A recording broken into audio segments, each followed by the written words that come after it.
However, at that moment, a furious roar erupted from the side as Su Xinghai and Zhang Chao combined their strength to push a heavy 3-section iron cabinet filled with items from room 705. Their veins bulging as they exerted all their effort to crash it into the massive creature. A loud howl echoed as the massive creature crashed to the ground.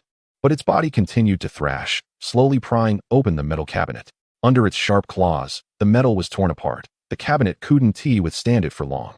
However, this provided the last few seconds for Wang Cheng. He rolled out, throwing a grenade directly at the giant mutated creature in the darkness, shouting, "Get down." A huge fireball erupted. With a loud bang, the metal cabinet flipped over, charred from the explosion, and beneath it, the upper half of the mutated creature was blown apart. Its horrific 4-part head reduced to a pool of flowing blood. A fragment landed not far from Wang Cheng's head. The shockwave knocked him over, leaving him dazed. Realizing he had underestimated the grenade's power, if it hadn't landed under the creature with the cabinet providing cover, he would likely have been blown to pieces.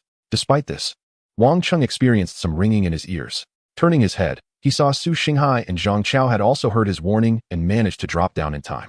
Su Xinghai was unharmed, just covered in dirt and dust, and was saying something to Wang Cheng. Wang Cheng shook his head, unable to hear clearly, but from his lip movements, it seemed he was saying, "You still have grenades?" Wang Cheng didn't know whether to laugh or respond. Just moments ago, if it weren't for Su Xinghai and Zhang Chao, he might have been done for. He once thought they would flee upon seeing the massive mutated creature. But they hadn't. The ringing in his ears gradually subsided, and oddly, it didn't affect the system notification, which informed Wang Cheng that he had just killed the creature and was awarded a full 10 units of energy points. It seemed that powerful high-energy entities provided more energy points. 1 grenade, 10 energy points, not a bad trade. He grabbed his pistol, stood up from his spot, and walked step by step toward the corner of the stairs. Li Jia was there, covered in blood, one leg crushed by the giant mutated creature, mangled and broken, resembling a pile of meat paste. Wang Cheng shook his head and approached him, one hand holding the gun, the other gripping tightly. Li Jia looked up at him. Disbelief etched on his face. "How is this possible? How did you survive? Where did you get a grenade? I'm going to report you. You have a gun and a grenade. You should be dead. Help me, Wang Cheng, save me. We're brothers on the same floor." Suddenly, Li Jia's voice cut off. A blood hole appeared in his forehead, blood gushing out. He stared at Wang Cheng in disbelief. Slowly, Wang Cheng lowered the gun, his hand trembling slightly, unsure if it was from the earlier fight or because it was his first time killing someone. He had considered using a knife but couldn't bring himself to do it. He opted for the gun and wasted a valuable bullet. Consider it tuition. This was the first person he had killed, but he knew that in this apocalyptic world, he wouldn't be the last. Not killing Li Jia. Are we supposed to save him? Wait for him to harm me again? Wang Cheng even had a crazy thought that he found cruel and selfish. If he had taken out Wu Jiadong and the others early on, perhaps he wouldn't have encountered danger, because if they were dead, there would be no opportunity to lead that terrifying mutated creature to the 7th floor. This thought startled Wang Cheng, and he reminded himself not to lose his way. In the apocalypse, one might kill to survive, but there should be a bottom line to being human.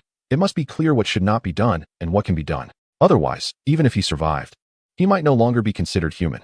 At that moment, Wang Cheng turned his head and saw Su Xinghai helping Zhang Chao to stand up, both looking at him somewhat dazedly.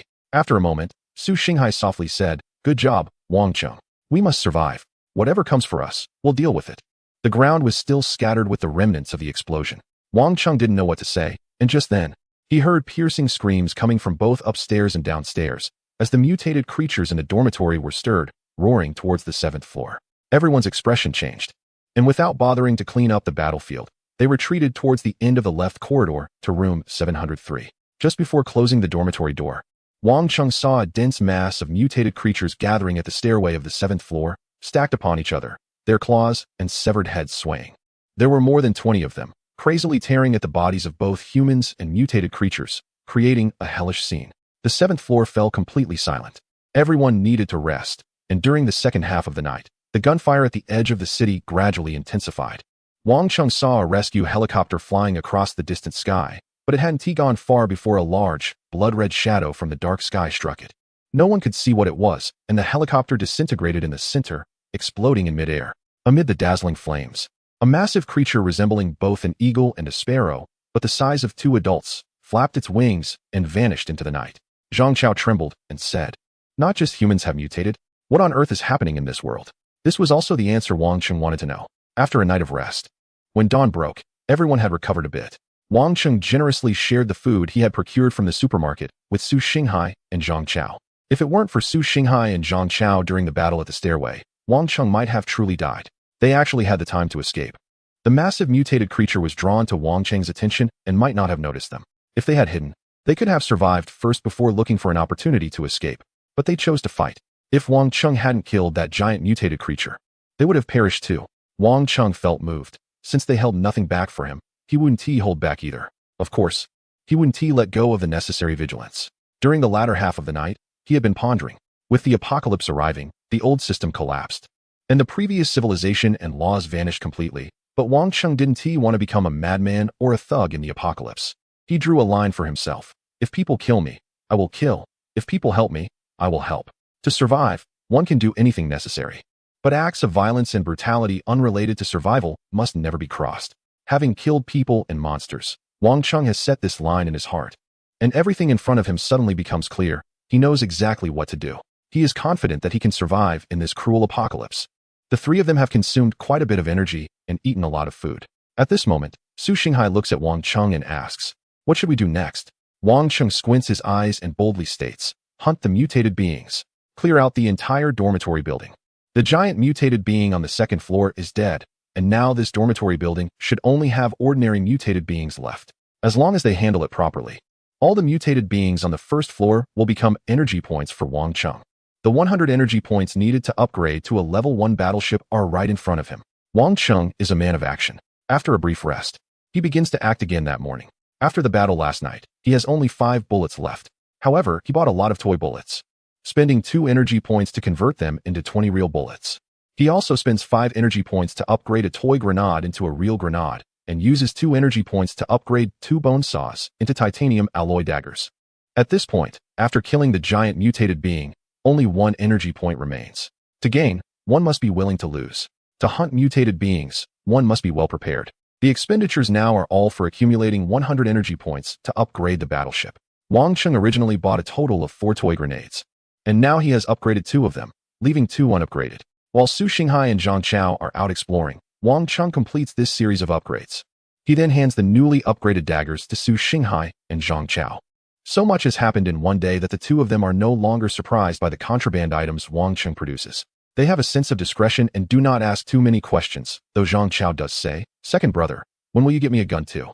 Wang Cheng assures him, "Don't worry, what's mine will definitely include yours. We're going to strike and clear out the mutated beings in this building." When Wang Cheng first shared his plan, Su Xinghai and Zhang Chao thought he was crazy. After confirming multiple times, they realized he was serious, and both decided to assist him without hesitation. After the long night, they have no doubts about Wang Cheng. However, clearing out the entire dormitory building is easier said than done. This building has more than 10 floors, each with 12 dormitories, and each dormitory typically houses 4 students, meaning there are at least 48 mutated beings on each floor, with 8 or 9 on the lower floors and possibly more on the upper floors. It won't be easy to eliminate them. The first challenge is to deal with the more than 20 mutated beings that were attracted and gathered on the 7th floor last night. One night passed, and with the addition of food, their mutations deepened. The twisted muscles on their bodies became even more knotted, and their claws sharpened. A light scratch on the floor of the dormitory building left a shocking mark, as if cutting through iron like mud. A casual scratch would result in flesh being shredded. It seemed that with time and feeding, they had grown stronger than before. Su Xinghai leaned in to observe and noticed that the 2 mutated beings were even rummaging through the remains of a broken metal cabinet on the ground. What had been heavy for them yesterday was now easily manageable, like a slightly heavier toy. Zhang Chao felt a chill run down his spine. How to kill these 20 creatures? I'll go, you cover me. The grenades upgraded from Wang Cheng were specifically meant to deal with this batch of monsters. He used the cover of the dorm rooms to gradually approach, and finally threw a grenade. With a loud bang, the group of mutated beings was blown away, flesh and blood flying everywhere. A few at the center of the explosion were shattered instantly. After 2 grenade blasts, half of the ground at the 7th floor staircase collapsed, sending debris down to the 6th floor. The remaining mutated beings were also severely injured, howling madly in the flames. At that moment, Wang Cheng charged out, coordinating with his 2 roommates, shooting the mutated beings on the ground with headshots. 23 energy points were added to his account. Wang Cheng's energy points surged to 24 instantly.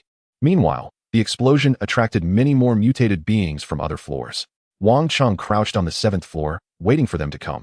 He shot one as they appeared. One after another, the beast-like mutated beings, not very intelligent, fell easily, like characters from a children's story, dying on the spot.